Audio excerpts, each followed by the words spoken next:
Ողջույն, դուք դիտում եք Սիրելիներ բիզնեսը տաղավարում հյուրընկալել եմ Կենտրոնական բանկի 94-98 թվականների նախագահ Բագրատ Ասատրյանին։ Բարև ձեզ։ Բարև ձեզ։ Շնորհակալ եմ հրավեր ընդունելու համար։ Պարոն Ասատրյան, երեք ճիշտն ասած ձեզ ցանկանում էի ընդհանրապես հարցազրույց եւ խոսակցություն սկսել 2025 թվականի ցուցանիշներից, բայց երեք մի փոքր ուսումնասիրեցի եւ նկատեցի, որ 2017 թվականից մինչեւ 25 թվականը բացի 20 թվականի կոവിഡ്ի եւ պատերազմի ճգնաժամային տարուց մենք ունեցել ենք մոտավորապես 8 տարի, որ անընդմեջ տնտեսական աճ են գրանցել։ Եվ միջինացված 20-ն էլ եթե ներառենք 5.7% տնտեսական աճ են ունեցել տարեկան մոտավորապես։ Սակայն այդ ընթացքում աղքատությունը Հայաստանում կրճատվել է շատ չնչին։ Ինչու է այդպես։ Անընդմեջ ունենալ տնտեսական աճ, բայց չունենալ քիչ աղքատության կրճատում։ Իրականությունն է, սա քաղաքականության արդյունքն է, այդ արդյունքների մեջ ամենաթույլ հատվածը թերևս սոցիալական քաղաքականությունն է։ Տեսեք, ամենապարզ օրինակը բերեմ, կարող ենք խոսենք իր բյուջեի եկամուտների ավելի քան կրկնապատկումից այդ տարիների ընթացքում 17, 18, 25 կրկնապատկումից։ Չէ, մենք դրականի մասին խոսենք, հետո բեռի մասին խոսենք, տեսեք, բյուջեի եկամուտների շեշտակի աճի պարագայում միջին աշխատարժի մեծության մոտավորապես 1.7 անգամ աճի պարագայում կենսաթոշակների վիճակը սոցիալական նպաստների վիճակը համարյա անփոփոխ է կամ չնչին աճ է ունեցել։ Սա նշանակում է, որ իսկ գնաճը գումարային եթե վերցնես այդ 10 տարիների համար վերցնենք, կարծում եմ մոտավորապես 25-30%։ Նույն վճարումների պարագայում պարզ է, որ այդ հատվածից զգալի մասը աղքատության այդ սահմանը չի անցնում կամ կարելի ասել նաև աղքատանում է այդ հատվածը, որոնց եկամուտի հիմնական աղբյուրը պետք է լինեն կենսաթոշակը եւ այլն։ Ըստ տեսանելի բացատրելի է, սա է խնդիրը, որը պետք է միայն սոցիալական քաղաքականությունն է խնդիրը, թե մեր տնտեսական աճը գերկենտրոնացված է մի քանի ոլորտներում, որոնք ներառական չեն։ Քաղաքականությունը, տեսնում եք, օրինակ, միշտ հրապարակում տեսնում ես թվեր աշխատատեղերի աճի։ Իրականում դա աշխատատեղերի աճը չի, դա ստվերից հետ բերելն է զգալի մասը։ Այսինքն քաղաքականությունը պետք է համապարփակ լինի, բոլոր ոլորտներ, բոլոր շերտերը ներգրաված լինեն այդ ակտիվ շրջանառության մեջ, մի խնդիր, որը տարեց տարի դրվում է, բայց պարբերաբար դրվում է, բայց լուծումները դեռ բավարար չեն։ Ես ուզում եմ գամ հենց այսօրվա իրավիճակին եւ ամեն դեպքում խոսել ենք նախորդ տարվա արդյունքների մասին, ես հատուկ հանել եմ իմ համար առանցքային խնդիրները, որը կառավարությունը իր արժև դրել էր բյուջետային ուղղարձում, հենց մեջբեր եմ ուղղակի տնտեսական զարգացման քաղաքականությունը խարսվելու է 6 հենասյուների վրա։ Կառավարության բանը։ Առաջինը ներդրումների ներգրավում, ներդրումների դերի կտրուկ ավելացում։ Մի բան, որը մեր ամենացավոտ տեղերից մեկն է, գիտեք, չխոսենք։ Հաջորդը մրցունակ, առավել արտադրողական եւ տեխնոլոգիապես զարգացած արդյունաբերություն։ Հաջորդը ՓՄԶ փոքր միջին ձեռնարկությունների ոլորտի զարգացում։ Ես չեմ ուզում մեկնաբանություններ տամ, որովհետև բոլորը մոտավորապես պատկերացնում են։ Հաջորդը գործարար միջավայրի շարունակական բարելավում, որը Հայաստանի Հանրապետության քաղաքացիների ստեղծարար ներուժի իրացման առաջնային նախապայման է։ Շատ գեղեցիկ գնահատականներ են, բայց այս առումով եւս մենք մեծ հաջողություններ չունենք։ Այս սրա հետևանքն ու արդյունքն է, որ սոցիալական վիճակի բացի բուն սոցիալական քաղաքականությունից բացի այդ վճարումների, այն пассив վճարումներից նաև այս ոլորտի խնդիրները լուծված չեն։ Դրան գումարում ես կրթության խնդիրները եւ այլը, ու տեսնում ես, որ այո, աճ կա, այո, շատ լավ է, որ աճում ենք, շատ լավ է, որ մեր ՀՆԱ-ն, ասենք, աճել է մոտավորապես, չգիտեմ, 1.7, 2 անգամ, բայց զարգացումը պետք է ներառական լինի։ Այս շերտերը հասարակության, որոնք այսօր աղքատության այս սահմանի վրա են, որոնք չեն կարող օգտվել լայն իմաստով այն բարիքներից, որ ապագային է միտված, կրթություն, զարգացում եւ այլն, տնտեսական ցիկլին չեն մասնակցում, այսպես ասած, տնտեսական ակտիվ շրջանառությունից դուրս են, այո, այդ пассивն եք ասում, բայց կա մի հատված էլ, որը ցածր որակավորման պատճառով, չի կարող ակտիվորեն մասնակցել։ Այդ նախկինում այդ խոպանչիների խնդիրը եւ այլն, Եվ այլն, այս խնդիրները մեծ են, լայն են եւ այդ շրջանակը դեռ լուծումների, այսպես սպասում է լուծումների։ Քանի որ բյուջեի ուղերձից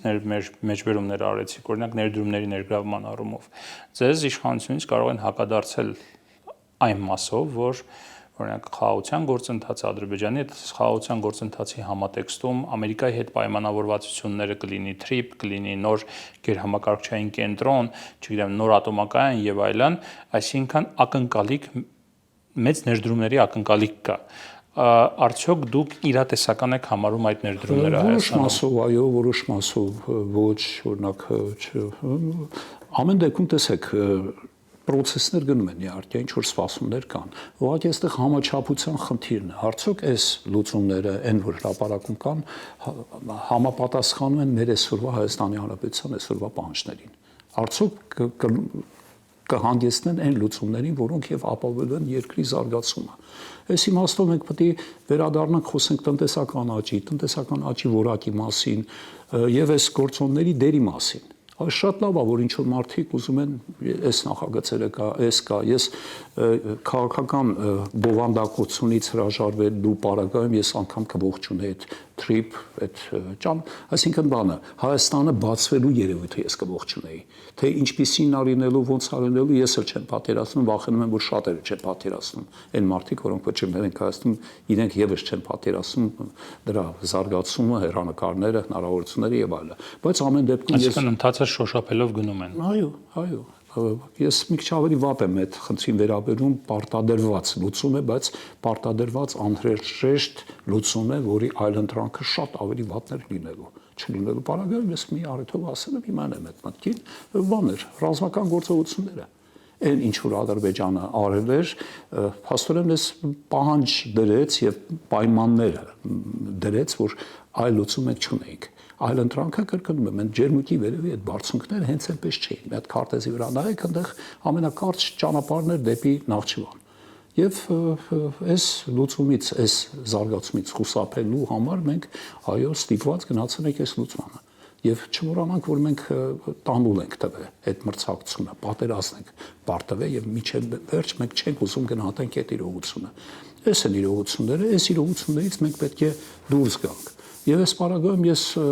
ընդունել եմ բոլոր լուծումները, որոնք խաղաղ ճանապարհով են։ Այդ թվում նաև են միջնորդությունները, իհարկե գիտակցելով, որ այդտեղ բավականին մեծ ռիսկ վտանգ կա։ Ամերիկան հնարավոր ներդրումներից ասեցիք որոշները իրատեսական են, որոշները ոչ։ Որն է ոչ իրատեսական ձեր կարծիքով։ Ես այդ TRIP-ի մասով չեմ էլ պատկերացնում։ Ատոմակայանը մի քիչ բան է եւ կասկածելի է եւ վտանգավոր է նաև։ Ի վերջո այդ մրցակցությունից այդ տնտեսական, որը եւ քաղաքական է եւ նաեւ այլ դրսևորումներ կունենա, մենք չենք կարող դուրս մեզ պահել, զերծ պահել, հա, մենք չենք կարող հրաժարվել, ասել չէ, մեր ցանկությունը սա է, այսպես պիտի մենք եւ այլ։ Այս խնդիրները, որոնք իրենց լուծումը դեռ պետք է տեսնեն, նույն ասենք այդ ատոմակայանը 9 միլիարդը եւ այլն, չեմ պատկերացնում, ել չեմ ասում դրա տեխնոլոգիական մասը, ել չեմ ասում, որ մենք այսօր գործող ատոմակայան ունենք, ինչ ենք անում, հրաժարվել ենք։ Ասում եմ մինչև 36 հետո 46 թվականի երկարաձգելու մասին էքսպլուատացիայի ժամկետը։ Խնդիրներ են, որոնց բանը իսկ ռուսական կողմը տենց հեշտ գնալու է, իր դաշնա համարում, հա, նաեւ ներումներ արել է այստեղ։ Եվ այլ, չեմ ուզում այդ թեմաներից խոսելու, գանք ավելի տնտեսականին, այսինքն խոսենք այն անելիքների մասին, որ այսօրվա իշխանությունները պետք է ՀՄԶ-ի մասին, քանի որ բյուջետային ուղերձը բանարեցիք, մեջբերեցիք։ Տեսեք, մեծ հաշվով իշխանությունն ինչ ասում փոքր եւ միջին բիզնեսին, հարկերի տեսանկյունից, հա, ասում են դաշտը բաց է, մրցակցային է եւ այլ, բայց շրջանառության հարկը, որից փոքր հատկապես բիզնեսը եւ միջին բիզնեսը օգտվում է, երկարատև հեռանկարում ցանկանում է իշխանությունը վերացնել այդ հարկը եւ բոլորին բերել ԱՀ-ով հարկման դաշտ։ Բայց մյուս կողմից ասում են, որ մենք պայքարում ենք ուրեմն աղքատության դեմ եւ ցանկանում ենք աղքատությունը վերացնել, թե ինքնազբաղվածությունը վերացնել եւ ինչպես է աղքատությունը վերացնել, այլ հարց է։ Իսկ ընդդիմությունն ինչ է ասում, նորահայտ ընդդիմություն տվյալ պարագայում Սամվել Կարապետյանի գլխավորությամբ ասում է, ընդհանրապես զրոյացնելու են այդ հարկատեսակը այդ սեգմենտի բիզնեսի համար, որպեսզի իրենք մեծանան եւ զարգանան։ Որպես մասնագետ ինչ կասեք դրա մասին։ Ոչ մեկն է իրական լինելու, ոչ էլ մյուսը լուծումներ չտվող է լինելու։ Ի վերջո մենք հասկանում գիտակցում ենք, որ այս հարկային դաշտում պետք է լինեն։ Ուղղակի այստեղ խելամիտ քաղաքականության մասն է խոսքը։ կշռված, չափված, ձևված քաղաքականության մասին։ Այսօր էլ օրինակ, եթե խոսում ենք, ես արդեն իբրև հարկատու եմ խոսելու, երբ որ խոսում ենք բյուջետային միջոցների տնօրինման մեխանիզմների մասին, այնպես չի, որ շատ բարձր է արդյունավետությունը։ Այո, պետությունը ինչ որ իշխանությունները քայլեր են անում, որոնց արդյունավետությունը ես օրինակ կասկածի տակ կդնեի։ Մինչդեռ կան ոլորտներ, որտեղ այդ արտոնությունները, եթե արտոնությունները կամ պայմաններ, հավելյալ պայմաններ պետք է ուղղվեն իհարկե նախ եւ առաջ բիզնեսի զարգացմանը։ Մի հատ բարձ օրինակ բերեմ, որը ուղղակի այսպես արդեն նյարդայնացնում է։ Բոլորս Երևան քաղաքի շատերս բնակիչ են կամ տեսնում ենք ինչա կատարվում։ Այն բանի, այդ եկամտային հարկի հաշվին այս բնակչության ոլորտի։ Ես նայեցի անցած տարվա բյուջեը մոտավորապես 100 միլիարդ դրամ ուղղվել է այս նպատակով։ Այդ արտոնությունը փակելու։ Ըստ էության բյուջետային միջոցներ են։ Հիմա տեսեք, արդյոք ավելի արդյունավետ ձևեր չկային այս ռեսուրսը տնօրիններ։ Փաստորեն այս ուղղվել է մի ոլորտ, որտեղ հիմնականում միջին եւ բարձր եկամուտ ունեցող անձինք են օգտվում։ Այո, շինարարությունը գնացել է, շինարարությունը իր բոլոր դրական եւ բացական կողմերով դրսևորվել է։ Էթում նաեւ մեր քաղաքացիներից, Երևանի բնակիչների հոգսերի ավելացման ճանապարհով 100 միլիարդ այդպես է օգտվել։ Միշտեր ասենք, իսկ ինչ կլներ, եթե այդ ռեսուրսը, այդ հավելյալ ռեսուրսը գնար այն ոլորտների, որոնք հերանեկար էին խոստանում։ Նույն ասենք փոքր միջին բիզնեսի, գրանտերի տեսքով, զարգացմանը գրանտերի տեսքով կամ այլ բազմաթիվ լուծումներ կան։ Տնտեսության աճի պոտենցիալը ստեղծելու։ Ես հատուկ նայեցի, տեսեք, օրինակ ես դասավանդում եմ վիճակը բոլորը գիտեն կրթական համակարգի։ Գիտեք նաև հասկանում գիտակցում ենք տասնյակ տարիներ խոսում եք դրա մասին, բայց չէ, բայց նաև խնդիրները չեն լուծում կամ բարար տեմպով չեն լուծում։ Մենք ընկանք են բանի հետևից, այդ որ համալսարանները փորձում են իրենց բյուջեները համալրել, եւ մենք ստացանք մի հատ միքս խայտարակ տարբերակ։ Համալսարանները ընկած փաստորեն փող հայթայթելու ճանապարհին իրենց հիմնական առաքելությունը այն է, որակյալ կրթություն տալը արդեն կորցրել են։ Մինչդեռ պաշտպան նայել են, անցած տարվա ընթացքում բյուջեից ֆինանսավորումը բարձրագույն կրթության մոտավորապես 15-16 միլիարդ դոլար է։ Իսկ կլներ, ասենք, այդ արտոնության 1/5-ը ուղղվեր կրթական օրինակ ոլորտին։ Եվ այլ, ուզում եմ ասեմ, տեսեք, այդ պետական քաղաքականությունը, պետական հովանավորությունը ինքը շատ մտածված պետք է լինի եւ այո, Հայաստանի պես երկրում ինքը նաև զարգացման միջոց պետք է հանդիսանա եւ յուրաքանչյուր վճիռ շատ խիստ չափված կշռված պետք է լինի եւ նպատակը իհարկե պետք է լինի ապագան։ Իսկ այստեղ եթե օրինակ համադրենք իհարկե այստեղ զբաղվածության ծավալների ավելացումը կամ ասենք կրթության կամ աշխատակիցների որակի բարձրացման այս երևույթների ֆինանսավորումը շատ ավելի ապագային միտված կլինի, շատ ավելի արդյունավետ կլինի եւ վաղուց պոտենցիալ կստեղծի։ Շինարարությունը վաղուց հասկանում եք դադարելու է, կանգնելու է, բայց եւ այլ։ Այսինքն կրկին պետք է քաղաքականությունը պետք է մշակված, խիստ քննարկված լինի։ Պետք է օրինակ այս խոստումները, որ տվել էր կառավարությունը, ես կարող էի շարունակել։ Ընդհանրապես 6 կետ էր։ Հաջորդը բանի ասած զբոսաշրջության զարգացումներ։ Նպատակ էին դրել, որ տարեկան, չգիտեմ, 10% եւ այլ։ Շատ լավ է։ Կամ բանը գյուղատնտեսությունը, որը մի քիչ ինչ որ տեղաշարժ կա, հաջորդ խնդիրը բանը արտահանման տեմպերի ավելացումը, բայց նայում ես այս խնդիրները որևէ լուծում այս տարի չեն ստացել։ Հաստատապես օրինակ նպատակ ունենալով, չգիտեմ, զբոսաշրջությունը տարեկան 10% է աճել, 2.5%։ Խնդրեմ, դերեք քննարկեք ինչն է պատճառը, ինչն է պակասը, ինչն է կամ հաջորդը, որ ամենացավալին է մեր դեպքում։ Մենք այո, եթե նայում ենք ցուցանիշները, ինչ որ դրական բաներ կա, բայց մենք պետք է խոսենք բացերի, ճեղքերի, չլուծված խնդիրների մասին։ Այստեղ ամենածանրը բանը արտահանման տեմպերի ու արտահանման ծավալների անկումն է։ Ու կոնյունկտուրային էր նախորդ տարիների աճը, իհարկե։ Ես խոսում եմ այս տարվա ծրագրի, կառավարության հրապարակած ծրագրի մասին, որի համաձայն պետք է արտահանման ծավալները այս տարի 25-ի արդյունքներում կազմեր 11.5 միգճավել միլիարդ դոլար։ Բանը ներմուծումը 12.5 միլիարդի պարագայում։ Արդյունքները գիտեք, մոտավորապես 8.5, ասենք, միլիարդ, այսինքն էական 1/3-ով, եթե ոչ 1/4-ով պակասը արտահանման ծավալը։ Արտանող ճյուղը ուրեմն այս խնդիրը շատ նպատակը, որ դնում էր իշխանությունը, կառավարությունը հիմնավոր չէր։ Բերեք հատ-հատ քննարկեք, դրեք եւ ներմուծման ծավալի աճը։ Ճեղքեր են առաջանում, վաղը մեսը մենք դրա համար մեր տնտեսությունը վճարում։ Պարոն Ասատրյան, տեսեք, 2025-ի ցուցանիշներով մենք ունենք 9.2% տնտեսական ակտիվության ցուցանիշ կամ դրա աճ, բայց նախարարությունը այստեղ էր մի քանի օր առաջ ֆինանսների նախարարը ասաց, որ իրենք ակնկալում են մոտավորապես 6%-ի շրջանակներում տնտեսական աճ։ Նախկինում 10 տնտեսական ակտիվության ցուցանիշը եւ տնտեսական աճը գրեթե համադրելի ցուցանիշներ էին։ Ինչ որ պահից սկսած, ի նկատի ունեմ վերարտահանման այս փուչիկը, որ սկսեց ուռել Հայաստանում, դրանք սկսեցին շեղվել, բավական շատ շեղվել։ Հիմա մոտավորապես 3.2% է, հա։ Այսինքն ստացվում է, որ թեկուզ նախորդ տարվա արտահանման անկումից, որ էլի կոնյունկտուրային էր, այսինքն ոսկու վերարտահանումներ, էլեկտրոնիկայի վերարտահանումներ եւ այլ, մենք դեռ չենք ձերբազատվել վերարտահանման բանից, բեռից, այսպես ասած։ Կա այդ հատվածը, ուղղակի ինձ, այո, եթե բան անենք, մենք մոտենում ենք 23 թվականի մեր ցուցանիշներին արտահանման ծավալը, այս բանը 25-ը ամփոփեցին 23-ի մոտավորապես 23-ի թվերով, հա։ Հիմա խնդիրը հետևյալն է, այս երևույթը կա։ Ինքը մենք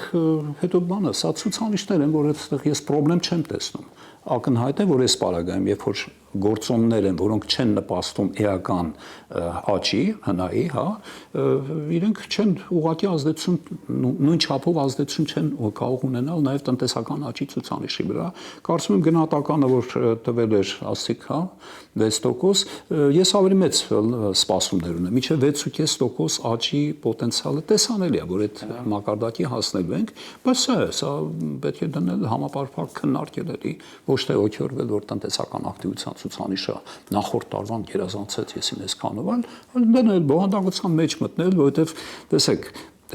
ոչորվելը պետք է լինի քաղաքացուն։ Բանը իշխանությունները միշտ պետք է լինի մտածելը, մտահոգվելը այդ թվում։ Եվ մտահոգիչ ամենամեծ կամ կարևորը իշխանության, կառավարության համար ծրագրի շեղումներն են։ Ինչ ենք ծրագրավորում, ինչ ենք ստացել։ Սա նշանակում է, որ քաղաքականությունը մտածված չի, եթե ցուցանիշները չեն ապահովում։ Իհարկե, ես չեմ ուզում sense բան անեմ, ինչ որ խնդիրներ լուծված են, որը պետք է անպայման նշենք, հա, տեսեք, մակրոտնտեսական կայունությունը, շարունակական տնտեսական աճ, ասա գնաճի ցածր մակարդակի պայմաններում, սա իհարկե բան է, սա նվաճումներ են, լավ նվաճումներ են եւ պետք է ամեն գնով, ձգտենք էս պահպանել, բայց մնացած հարցերը, այս ճյուղայինը լինի, որակական ինչ որ տեղաշարժեր են, նույն արտահանման, նույն մրցունակ արտադրության, մրցունակ ոլորտերի զարգացման խնդիրները պետք է իհարկե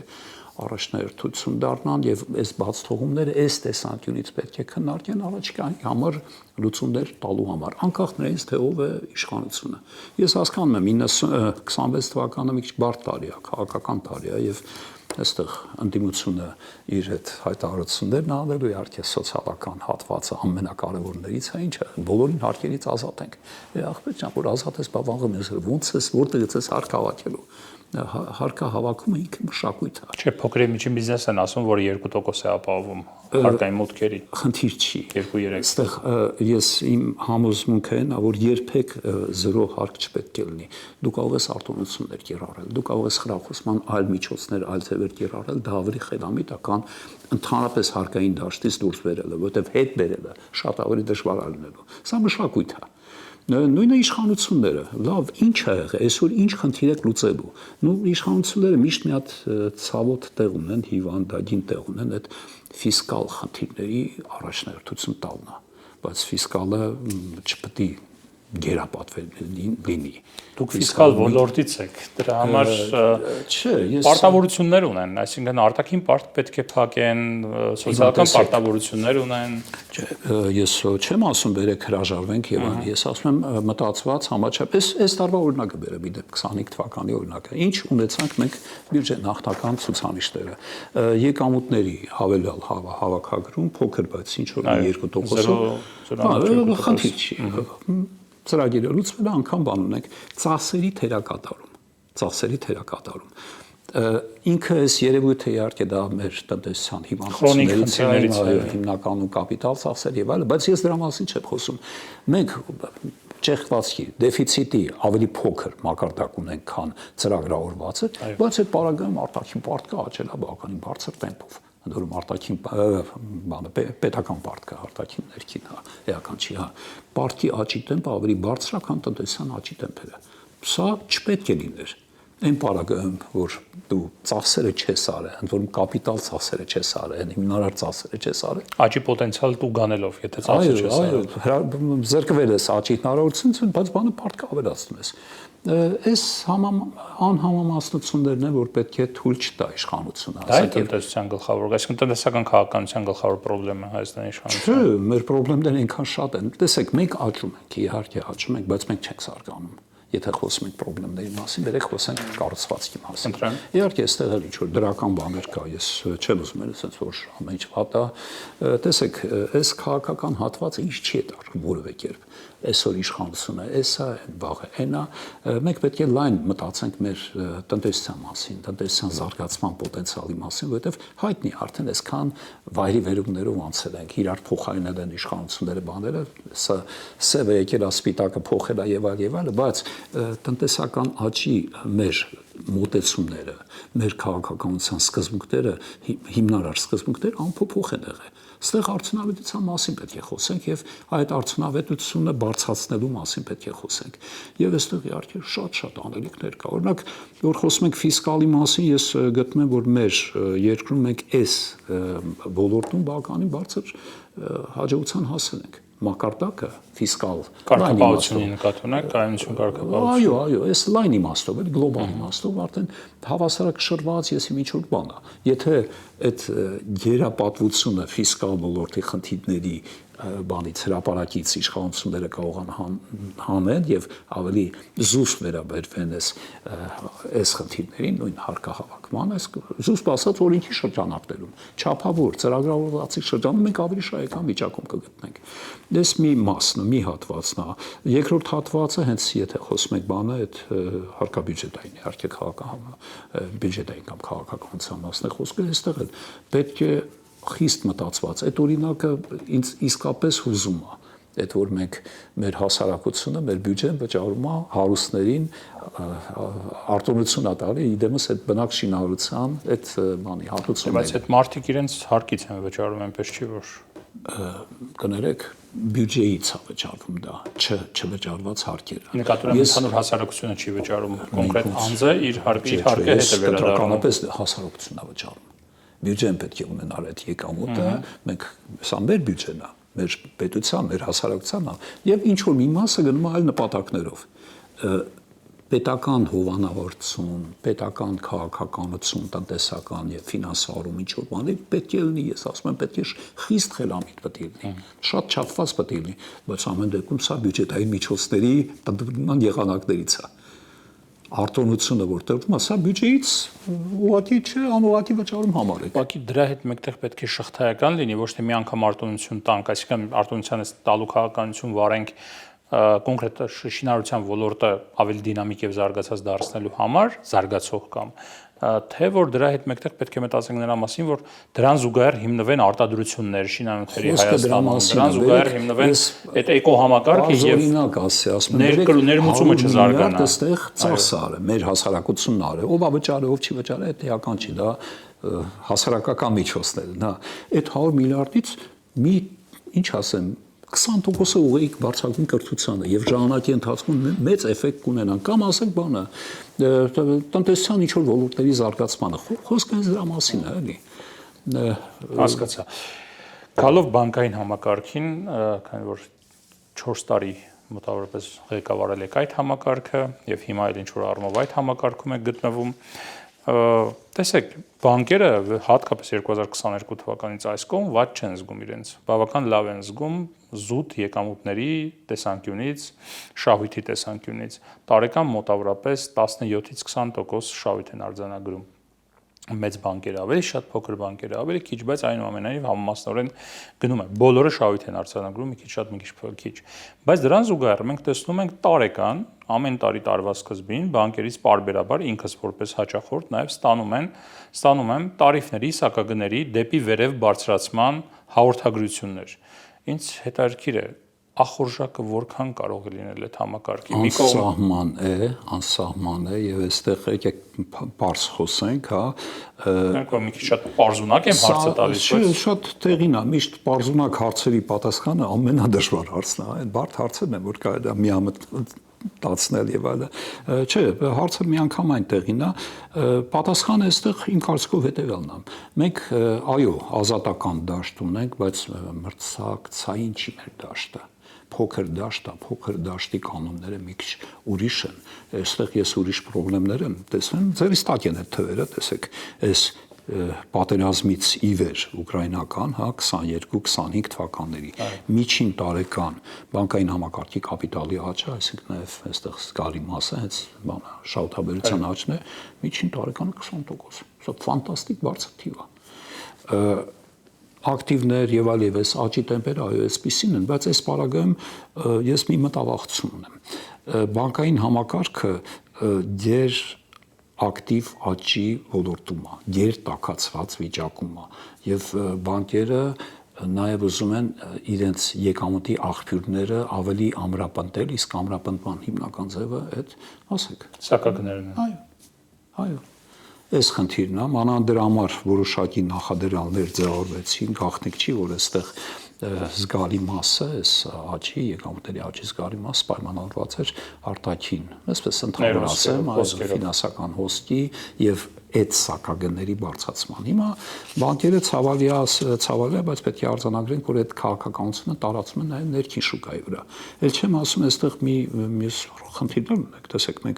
մենք այս տարիների ընթացքում մակրոտնտեսական կայունությունը արդեն հաստատուն է, մենք այո ունեցել ենք ժամանակին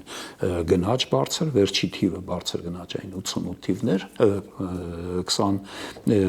22 թիվներ 8.8%, դրանից հետո մենք միջին գնաճը եղել է մոտ 3%, բայց բանը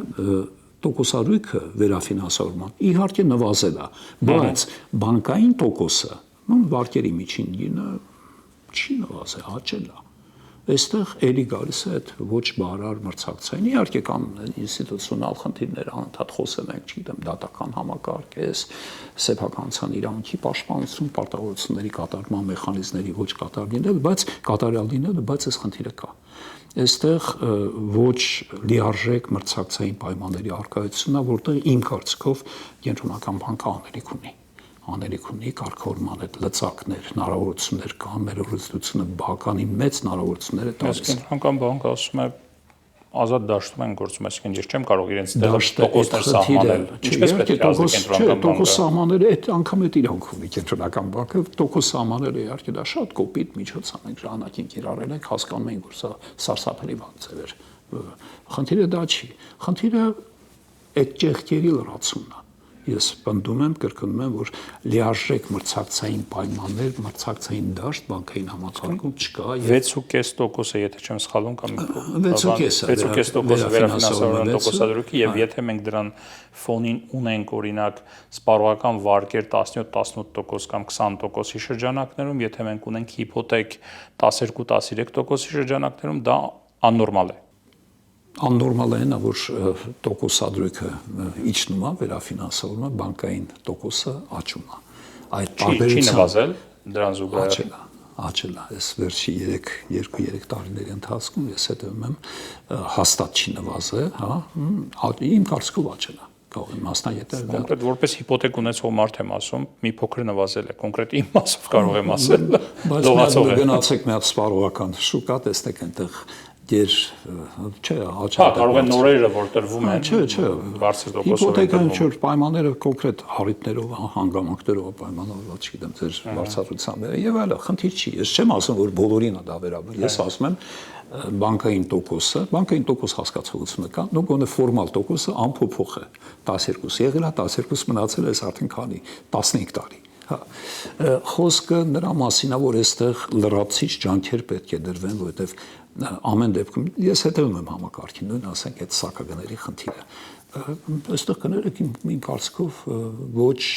այսպես շուկայական գործիքներ են աշխատում, պայմանավորվածություններն են աշխատում բանկերի միջև։ Այո։ փոքր շուկան տենց ռիսկեր ունի, տենց խնդիրներ ունի եւ պետք է ավելի ուշադիր լինեն պատկան իշխանությունները, խոսքը այո կենտրոնական բանկի մասին է, որ նման բան թույլ չտան եւ յուրաքանչյուր դեպքում տեսեք այդ հնարավորությունն են մի հատ դրեն ինքնարժեքի հաշվարկ այս եկամուտները շահույթները աճել են իսկ ինչու են բանը սակագները բարձրանում եւ արդյոք սրա անհրաժեշտությունը կար ģեր շահույթ ստանալու համար էլ չեմ խոսում որ ավելի վատ այլ միջոցներ էլ կան այդ թվում նաեւ հարկային մեխանիզմ իբրև կարգար հավելյալ հարկեր հավելյալ այդ եկան եւ այլն այս խնդիրը լուրջ խնդիր է պետք է քննարկել եւ լուծումներ պետք է լինեն Շնորհակալ եմ զրույցի համար մի խնդիր որ այս տարվա մասին որ խոսեցինք ես անպայման ուզում եի որովհետեւ էլի հարցեր կան որոնց վերաբերել հարցեր ունեմ բայց ժամանակը քիչ է ուղղակի բայց մի երկու րոպե ուղղակի այս խնդրի մասին տեսեք մեր կյանքում իսկապես տեղաշարժեր եղել են ամենահետաքրքիր տեղաշարժը որ այս տարի մենք 25-ին տեսանք դա ժողովրդագրական զարգացման վերաբերող խնդիրներ տեսեք բացառիկ էր այն առումով որ մենք ունեցանք ներհոսք բնակության եթե ուկրաինական պատերազմից հետո մենք ունեինք